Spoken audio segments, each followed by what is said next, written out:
Marjorie, true. I'm a member of the Paonia community up here on Lamborn Mesa, and I've lived here since 2007 when my husband and I moved from North Carolina. I am a nurse and a nurse practitioner. My last period of time of work was with hospice. I was a hospice nurse and a nurse practitioner working with Dr. Heidi Marlin with the Delta Hospice Care Center, or Delta Hospice with Hope West, yes. Returning to Western Colorado, I graduated from high school, from Junction High, and left soon after that. Returned because I have so much history here. I also have bought property with my daughter and son-in-law, Marla and Stu Carlson, up here on Lamborn, and we moved in order to build and be closer to family. And I was able to settle here as part of our history. Our family history actually extends back to the early 1900s with my family, my mother's family, the Tegrotenhuises, moving from Iowa to Fruitland Mesa to form a Dutch colony on the western portion of Fruitland Mesa in the early 1900s. Yes. And what brought? They brought it in, I think, from Gunnison. I'm not sure how they brought the trees in, but the majority of trees were brought in on the train, probably to Hotchkiss, to Delta, and then brought up by wagon. There were a number of trees that were brought over Black Mesa from Gunnison too, and planted in the area. This was really a big fruit growing area since the early 1900s, yeah. So, they came in the fairly early 1900s, about 1907, from Hospice, Iowa, where they had formed a Dutch colony after they immigrated from Holland. My great-great-grandfather immigrated from Friesland, and then the Tegrotenhuis family from Gelderland, which is in southern Holland. They immigrated because they were farmers and hired labor. And there was no way that they could buy land. They could never accumulate enough money. There was a famine, particularly with loss of the potato crop, very much like in Ireland. There was a blight in the potato crop, and many of them weren't able to produce enough food for their families even. They found that their religion was jeopardized because the politics in Holland restricted the continuing with the Dutch Reformed Church and moved a different direction as far as the church doctrine. And they felt that that was much of what they lost as far as their freedom. Many of them were serfs or very, very poor. And they saw the possibility of immigrating to the United States. There were actually huge ships of Hollanders that immigrated from Amsterdam to the United States. The ship that my great-great-grandfather, Stuart Sitma, immigrated on a ship with over 300 other Hollanders, landing in Baltimore. And he has a hour-by-hour movement of them, the families from Baltimore to Salt Lake, and then from Salt Lake, from St. Louis. They went to St. Louis, and then they had a group of men that were the leaders that went up into Iowa to look for an area where they could homestead and develop their own farms and could set up their colony in northwestern Iowa in Sioux County. They set up farms and they developed businesses in that area. The Dutch that immigrated or moved from Hesperus to western Colorado came with, again, seeking land and being able to homestead on Fruitland Mesa was a big motivator for them to be able to develop more land and to become the colony, to develop the colony itself. My grandfather? Your grandfather. They first moved to Crawford. He built a small house that's still standing in the valley there in Crawford for his family. He moved with 4 children. He, his wife, and 4 children. My mother was the youngest. And he had a blacksmith shop in Crawford. He began to clear the land on Fruitland Mesa, clearing out the junipers and clearing rock, and began to plow the land to start putting in the orchards. He actually moved a schoolhouse, bought a schoolhouse and moved it from Crawford 10 miles to the western portion of Fruitland Mesa to build his house and barn there. The Dutch were very, very industrious, very hard workers, had large families. My mother is from a family of 12, 4 boys and 8 girls. And the Sitma, John and Dina Sitma, who were had 2 daughters that married and moved to this area. The Dembestas also moved here, and they had 10 children. So they were large families, and they were very hard workers. Granddad felt it's important that women didn't work out in the field unless they do field work. They maintained the home, and there was a lot of work because they fed not only their 12 children, but they also, when they had hire that came in to plant the crops and to harvest, they would stay at the house and Grandma would feed them.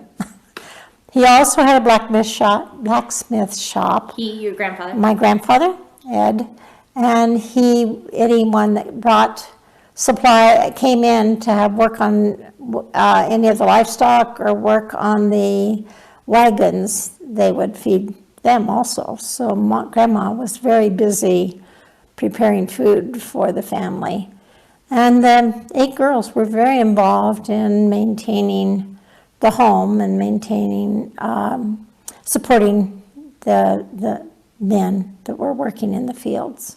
Yes. Did your mother grow up in Crawford? She grew up on Fruitland Mesa. She was 3 years old when they came from Hesperus, Iowa, and was just a year later that they moved to Fruitland Mesa. So she was the youngest at the time. My Aunt Marie was actually born in Crawford. She was the 5th child. And then they added 7 more children. Yeah. So the last was Paul, and he was born on Fruitland Mesa. And then they moved into Hotchkiss, where they lived up on Handsome Mesa for a while, and they moved then to the small house that's in the valley before you go up onto Rogers Mesa. That's where the youngest child, Paul, died of diphtheria. And so they lost the 1 child. Otherwise, the children prospered. They really did. All but John graduated from Hotchkiss High School, and the sisters helped support each other through school. So they would be supported by their sisters to attend university. Many of them went to Western State in Gunnison. And two of my aunts went to the Denver General Hospital and graduated as nurses. All the other women were teachers and taught, many of them taught here in this Western Slope area. So Mom loved Fruit La Mesa. It was such a beautiful area. If you ever have a chance to go out to Fruit La Mesa, to wander around, particularly in that Diamond Joe Gulch area, it's amazing. She loved being there. They had such fun. Granddad built a large barn, and they would haul the hay up into the second story of the barn with hay mows, they called them, and they'd move the hay back on a track. And the girls loved to go up and sleep in the barn on the hay until they heard wild animals outdoors, and then they'd haul their blankets back in the house. But they also liked to hold the mow and go along the track and drop into the hay. And one story Mom told was when Marie was up dangling from the mow, and there was no hay, that the hay had been removed from the barn, and Marie was yelling, "I'm going to fall, I'm going to fall." And Mom was trying to pull hands full of hay so she had something to land on. And John, the oldest, was amazing. He actually built a sled out of part of the track from the mow that extended beyond where the mow was over the length of the outer length of the barn. He took that track and made a bobsled for the kids to come down Anderson Hill. It wasn't. I can't remember the name of the hill, but they sled down, and they had such a wonderful time sledding.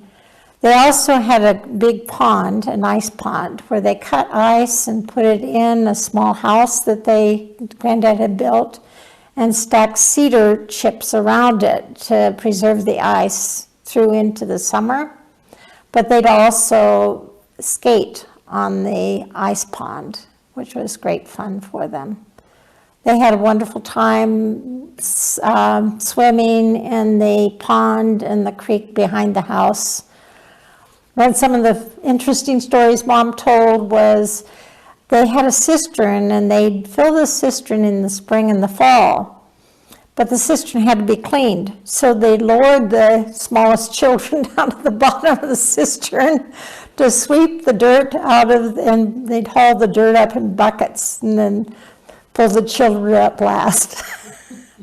The other thing they did, the Anderson and Cry grade are very steep going down into Smith Fork Canyon. And every spring, in order to be able to clear the roads, Grandma and Grandpa very cleverly made it a big picnic. So the children would go along the road, throwing rocks off the road, and then they thought it was such a lark then having a picnic together. The children had a great time together, the sisters particularly. They would often match up. They would pair up between the Dimbestas and the Tegrotenhuises, and they'd do a lot of their play as cousins together. Growing up together was really very important to them. Yes, they had a school. They started school early. Tassel had school in his home for his children, and then as the colony grew, they built a school on the Tassel property, and then Granddad Sitma gave land for a school, and they had one of the first schools beyond the Tassels was an old log cabin that they had school in. And then they outgrew that, and that's when they built the school on the Sitma property. Yeah. The school actually, part of the school is now Charles Chasteen. Charles Chasteen lives on Fruitland Mesa, owns the property where the DeSalle house was. And part of his house is one of the old schools. So they had some wonderful, there was 8 grades. For a short period of time, they had a 9th grade. And one teacher would teach all the students in all grades. So, and my mother remembers it as an excellent education. Often the older children helped the younger children as they learned, and younger children probably learned somewhat faster because of the shared information in the schoolhouse there.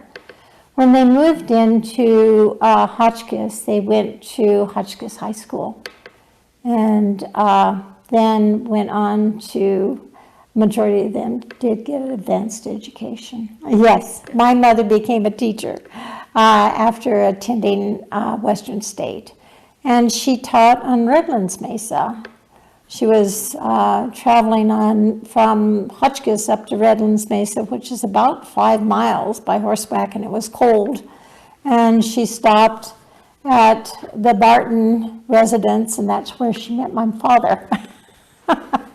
He gave her a muffler, a scarf, after she warmed up. And so of course, she had to return the scarf. So, well, after they were married, they kept their marriage secret because teachers were not allowed to teach if they were married. And so they kept it secret. Why not? It was against the rules. She went ahead and got an advanced education at Fort Collins and then after that, Mom and Dad moved to Glenwood, where Dad had a business. So, yeah. One of the things that's important is to recognize that the strength of the Dutch, the amazing ability to make fairly rapid transition, or the motivation in order to have more for their families, and the work that they put in order to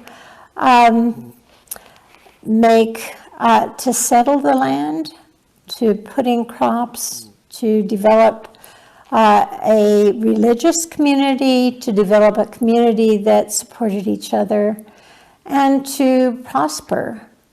And when they weren't able to prosper because of the difficulty of farming at that altitude, as well as the challenges for water in an arid area, they were able to move into, become very much a part of this society in both Hotchkiss and Crawford. You know, I think it was a time where there was so much immigration from a large number of Germans immigrated here, and there were Dutch, and primarily. I didn't hear of adversity. I think the challenge was being able to provide for their families and to form support systems within the towns and the areas where they settled. And that truly was support, because they would gather for harvests, they would gather for building homes and barns, they would gather if there was disaster.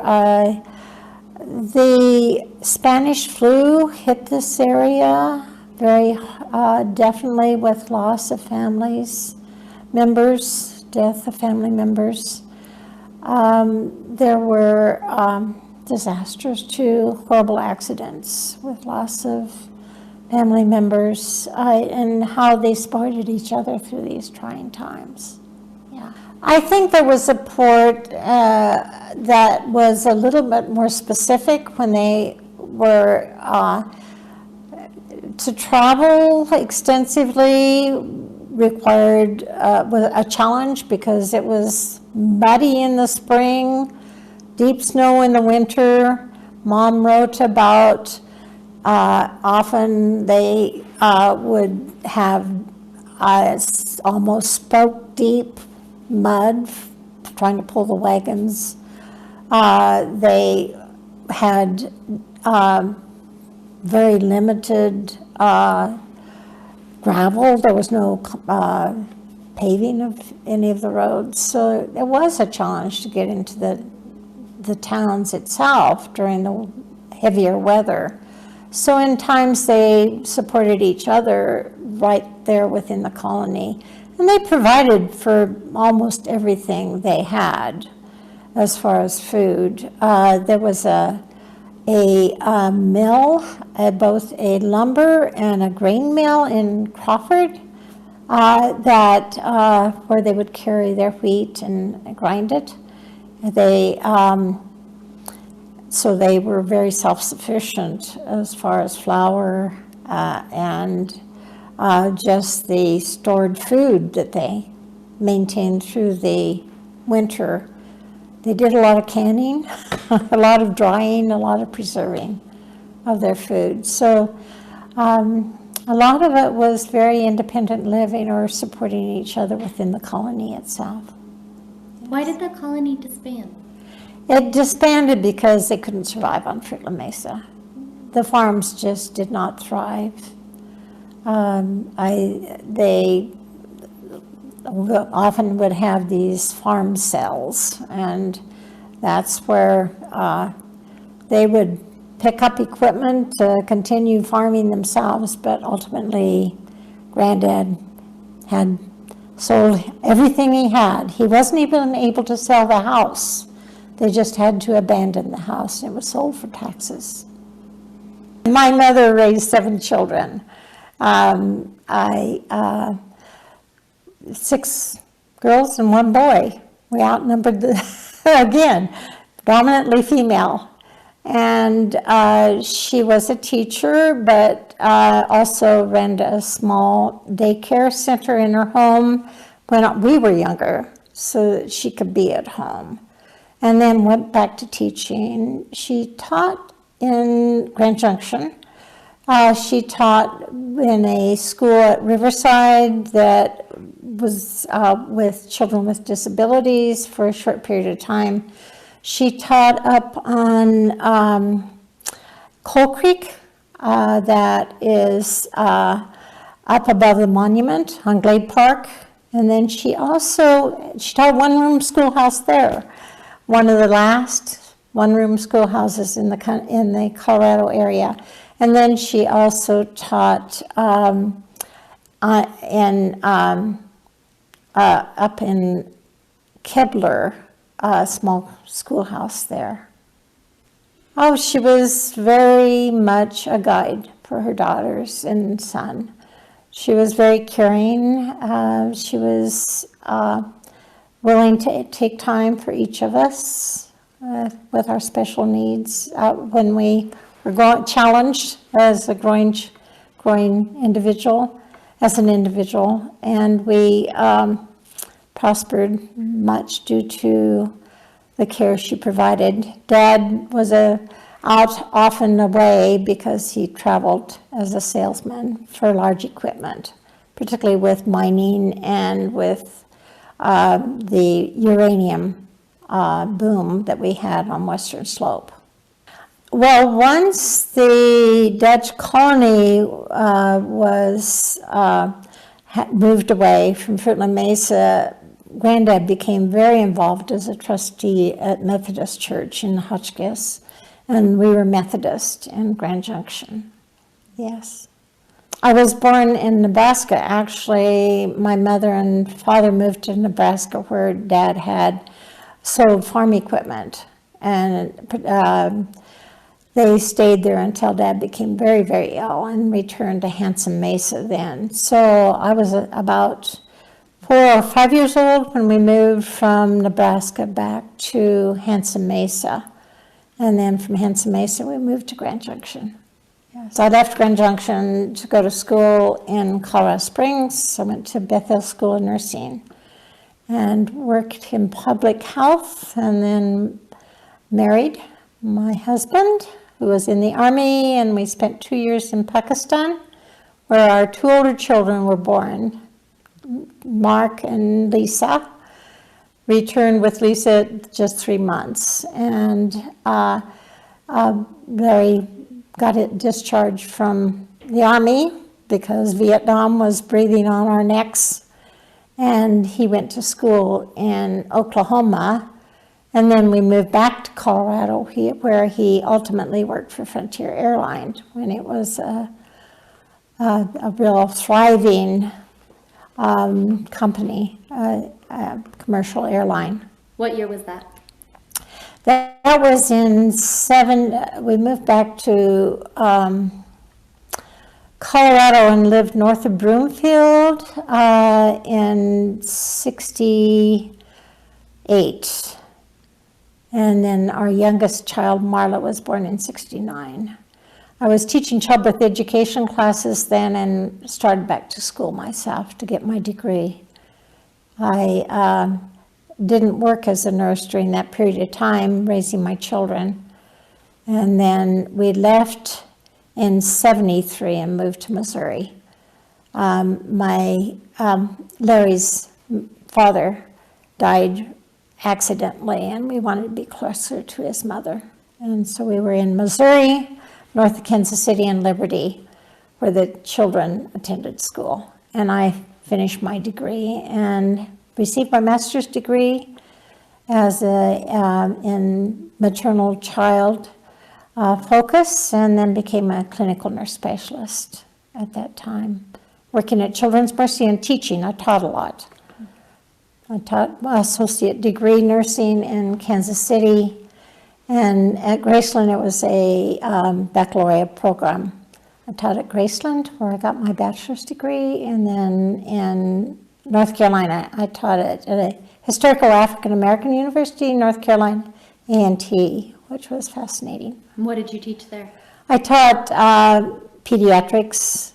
I either taught maternity or pediatrics. Yeah. I had been working as a nurse practitioner with a cardiology and internal medicine practice up close to the Blue Ridge. And we had bought property here on Lamborn Mesa with my daughter and son-in-law. My husband retired, and we moved here in 2007. We co-owned 20 acres, and we built our home here up here on Rober Road, here on Lamborn Mesa. It's absolutely beautiful. Mount Lamborn is in my backyard. Can't be beat. For 7 years after we moved here, I worked for hospice, as I said. And so I became very involved in that whole hospice structure. I was involved. We have a wonderful group called Neighborly Neighbors. Lamborn Neighborly Neighbors is a group of women that was formed during the Second World War. Women supporting women, often with their husbands fighting the war. And that continues. We have Neighborly Neighbors on a monthly basis now, continuing to support each other. What does Neighborly Neighbors do? We have regular meetings. We have funny little auctions so we can support organizations in the Paonia area. If anyone is ill or anyone has loss, we support them during that period of time. We developed a group called A Little Help, or joined a group as out of Denver. And this group is specifically to help seniors, support them so they can have the choice of remaining in the home. Often as we get older, we aren't able to drive as safely, or we aren't able to maintain the yard, and so, or make some minor maintenance in the house, and that's what we provided were amazing volunteers that would drive people to appointments, help them shop, help them with yard work, and that has now become totally focused in the North Fork area. It's called the North Fork Senior Connection, and supporting our seniors in the area. The Paonia Methodist Church. We actually provide a meal a month for Abraham Connection, our homeless shelter. We have a great group that goes down and prepares food. So when the guests come into the homeless shelter, they have a hot meal in the evening. We also help support them as far as just assuring that this shelter remains open. I am also a member of the Hotchkiss Crawford Historical Society, and we have an amazing museum in Hotchkiss that has so much history. Stories about families that have formed businesses, have prospered in the Hotchkiss Crawford area. One of the biggest challenges is that we recognize that there is change. The change we want, hoping to support, is the agriculture and the tourism that has brought financial resources to the area. That is in contrast to, in many ways, the fossil fuel extraction here in the area with coal mining and the intent to frack and drill in our water sources. And that's a challenge, is to maintain the purity of our water and our air. That's one of the driving forces of our multiple organizations, the Western Slope Conservation Center and Citizens for a Healthy Community. I hope that it remains a community of support, that there is not a division, that we're able to resolve differences in a way that supports the businesses as well as the infrastructure of the community, maintains the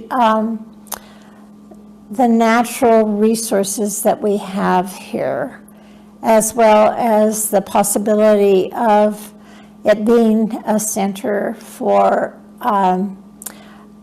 vacationing to a certain extent, a center for biking, for hiking, for camping, the wonderful rivers creeks and rivers that we have for fishing, the wildlife. I'm constantly impressed with the wildlife around me. Herds of deer that come into the fields every evening. What else do you see? Elk. We see elk pass in the backfield, eagles, wonderful red-tailed hawks, amazing flocks of birds that come in and fill the trees, geese and flying overhead. What do I do for fun? Well, I have 2 wonderful grandchildren that are close by. Having family close is wonderful. And so many friends. We enjoy the Paradise Theater. I'm a member of Blue Sage and enjoy the concerts and the different functions, whether it's the art exhibits or the music with different performers coming into Blue Sage, the restaurants, although they are sometimes few, I think there'll be a growing number. We've got wonderful restaurants and amazing food here. When you came back to Colorado, did it feel like coming home on some level? It did. It did. I think we were both ready to come back. We were coming back to a daughter that was in family, her family that was already here. And then my other daughter, Lisa, followed us. And so we have formed a family here. My son's still in Liberty, Missouri. Yeah. He'd like to be here too. Maybe someday. Maybe someday. Well, thank you, Marjorie. That was great. I'm wondering if we have any questions. So I see we have a chat. Kathy moved from Iowa to Western Colorado, and how did they know about land possibilities?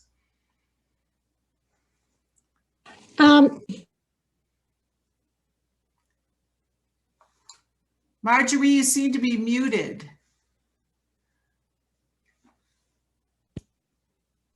That's there. There it is. Okay. My great grandfather, John Sitma, came out to Colorado. He was an adventurer, and he was here when the Gould Reservoir was being built. And he was enticed by Gould to be involved. He ultimately was a superintendent of the ditches and the flumes from Gould Reservoir. And then he was also became somewhat of a land speculator. He actually inspired a number of other Dutch families from Hospice, Iowa, to move out to the Van Orts, the De Kreis, the Bestas. Let me see, I've got a list of them, which were interesting in that, also the Vandenbergs settled here too. And so the names that you may see have connection with maybe have originated because of the movement of the Dutch to the this North Fork area. The one thing I didn't cover, and I think if you have pictures you can show folks, is that they did maintain their Dutch Reform religion. They would have church in the schoolhouses.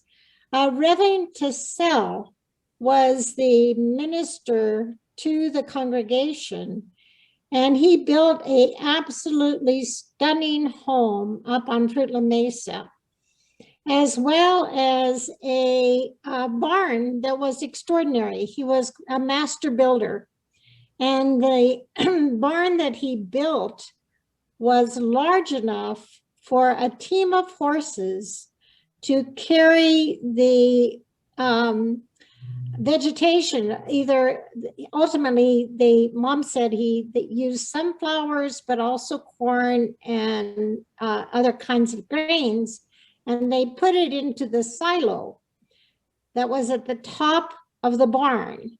And then the silo went down to feed the cattle. He had 27 stanchions for milk cows, and it went directly into their feed, into their trough, so they could be fed directly as they were being milked.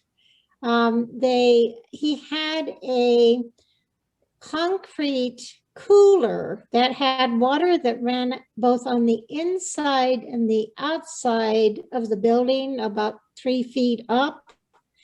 And that was maintained the refrigeration of the milk. And the milk was picked up by wagon drivers that came up from the dairies in Hotchkiss and carried the cream. They'd feed the lean milk to the animals, but then they would send the cream into the processing in Delta at our Delta, where our art museum is, not right now in Delta. So that was very important. Mom wrote about going to the Tassell House for catechism with Reverend Tassell. He and his family were here for about, I think about 16 years, and then they returned to Kansas.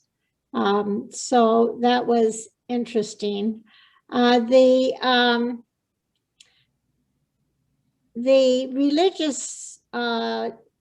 religion was very, very important to them, and maintaining the Dutch Reformed Church on Fruitland Mesa. But then once they moved into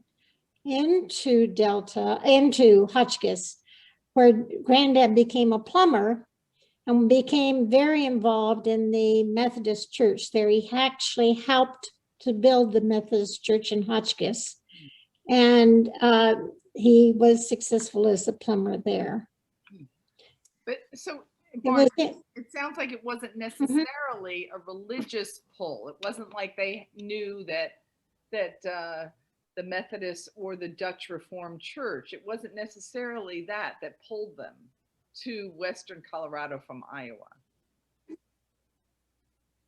It was more due to having access to homesteading the land on Fruitland Mesa. Many of them homesteaded. Actually, Granddad bought a homestead that was already existed. He left a very, very profitable business in Hospice, Iowa, where he was he had built a house for his wife, Jenny, and he followed John Setma out here. John Setma had a very successful merchandise store there. And I don't think his wife ever forgave him to bringing her out here to the wilds of the West, where she had to put up with mud and flies. So, but he was a real adventurer. It was more adventure and land speculation that brought folks out here. Is the climate anything like Any other questions? in Holland? Kathy is asking about the climate. Kathy is asking about the climate. As related Yes, to Holland. climate in like in Holland. Well, my great grandfather, who immigrated from Holland in the 1847, his name was Zuert Ak Sitma. And he lived up in Friesland. That's as far north as you can go in Holland. He was a Frieslander. And he was the one that left because of lack of opportunity there at all, as well as they would not allow them to worship under their theology of the Dutch Reformed Church. And then my grandfather, Tegrotenhuis, was from Gelderland, and Gelderland was in southeastern Holland, right next to the German border. So I think they came for the same reasons, for opportunity, settling in Iowa. But I think what brought us, my great-grandfather out here, was the opportunity for getting land due to homesteading. Yeah. So Marjorie, we have a question from Anna, who wants to know why the farms in Fruitland Mesa did not thrive. And I wanted to share your pictures as well. So while you start answering that question, I'm going to bring your pictures up, okay? Oh, wonderful, because I want to have you take a look at what Fruitland Mesa was like. It was too high. It was high enough that the fruit, when it ripened, the market was already saturated. And so it was not Granddad paid as much for hauling his fruit to the east slope as he paid. He paid for more than he got from the fruit, was the thing. And also, it's interesting, the fruit trees were so damaged by deer and by the fox. The fox would tear at the bark to get up to the fruit. And so it ruined the trees. So they pulled all the trees, put in hay, and that's when they started producing the cream that was carried to the creamery. And actually, there was just no way of making a living. The water wasn't as available. Only during the spring was there adequate water to produce the fruit that was necessary for production. So they had their big sale, yeah, and off they went to Hotchkiss.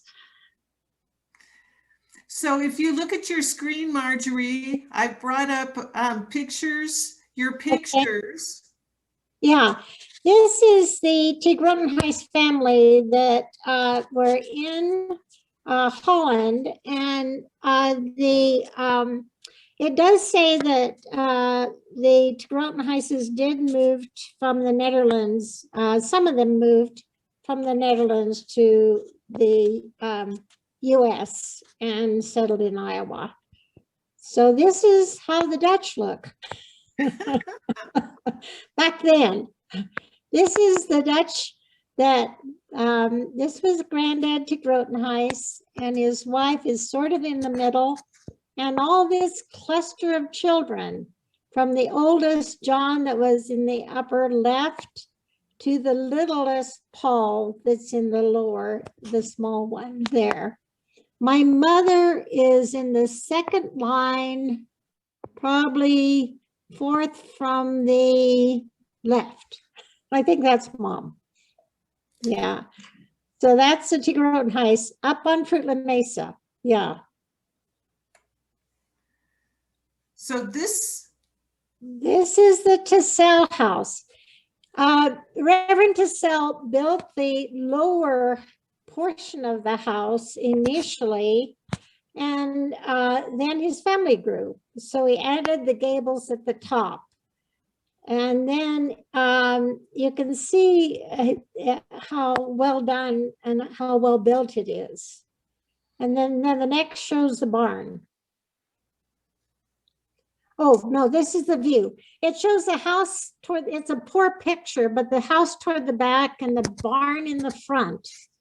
The silo of the barn is still there up on Fruitland Mesa. The next picture shows the barn closer. Oh, no, this shows the silo. Oh, dear. Yeah, that's all right, but it shows the house in the background. So you can see the silo was, the barn was around it, and I think I have one of the barn there. The old house in back, and it shows how beautiful the Fruitland Mesa is. This is such a gorgeous area. And you can see that it is quite green around that area. So this must have been more as the water was, snow was melting and bringing water down. There, oh, there's the old house. Yeah. We actually had a reunion in 2013. Charles Chastain owns that property. And he says, please don't go into the house. Well, the Tegrotenhuis clan don't follow directions. So they wound up going to the top floor of the building, climbing up into this old shack, this shattered building. And Charles, the last time I saw him before he died, he said, well, I took care of that. I burnt the house down. Oh, and here's the barn. This is great. This shows the barn with how they had to make it multiple sided. I think there's 12 sides to this, and the cupola at the top. And they could actually bring horses up from below and circle around to the top of the silo and dump the grains and the sunflowers at one time to make the silage. And oh, this shows the whole, most of the clan. These are the Sitmas, the Dembestas, the Tegrotenhuises, the Drexels. So you see that there's multiple generations there, and there's and this is all taken on Fruitland Mesa. This is another example of reunions. So this is a reunion that we had probably back in the 1990s. And this was in Hotchkiss at Memorial Hall. Yeah, with multiple generations here and lots of fun that we had. We always tried to get together about every 4 to 5 years. And this is just an example of one of our reunions.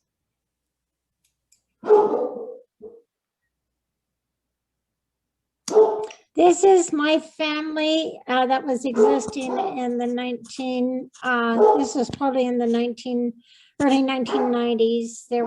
These are 9 of the remaining children of the Tegrotenhuises. And Mom is the second one from the left.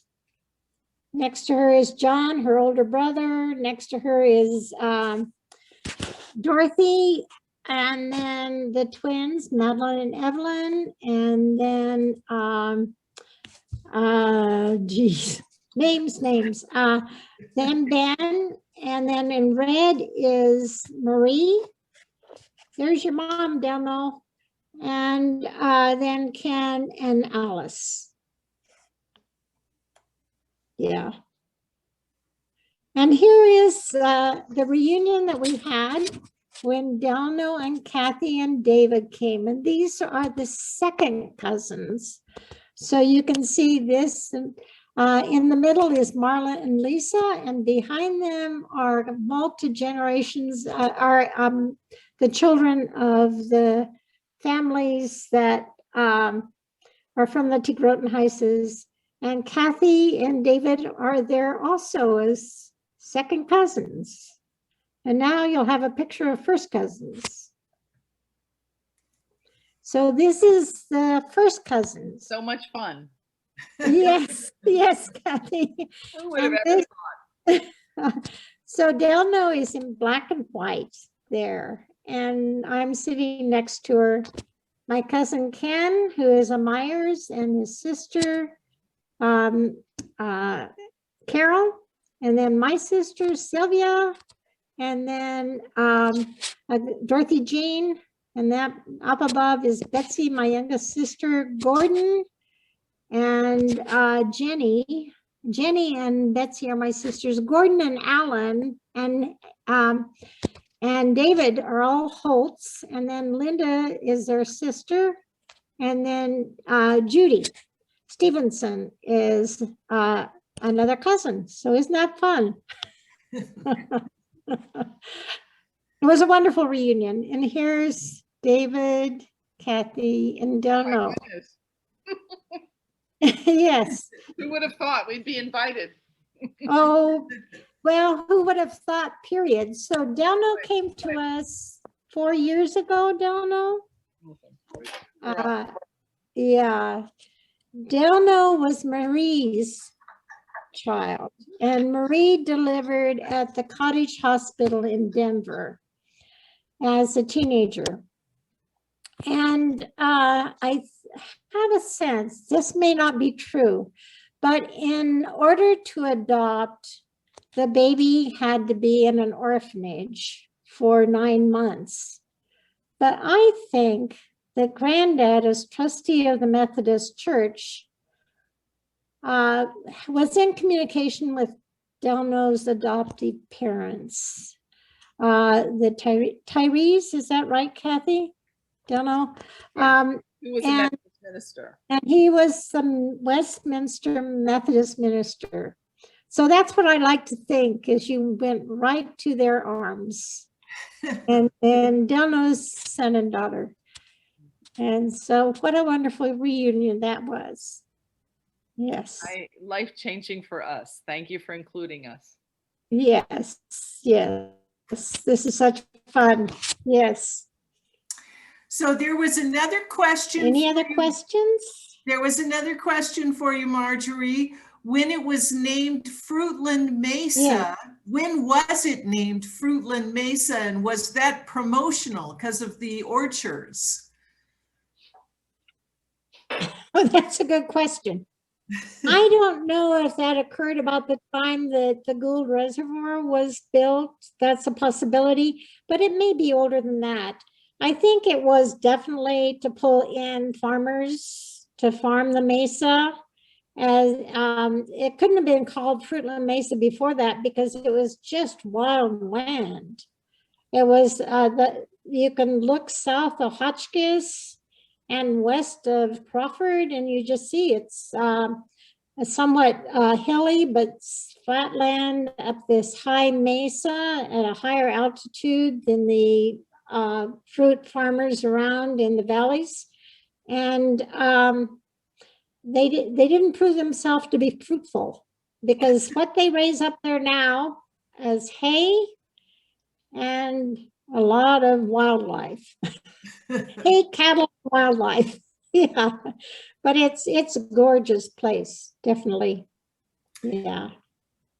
Well, I want to thank you, Marjorie. We've run over on time here, and I want to thank everybody for attending, and to encourage you when you see Marjorie in town or around, because you're all over the place, that you ask her more questions.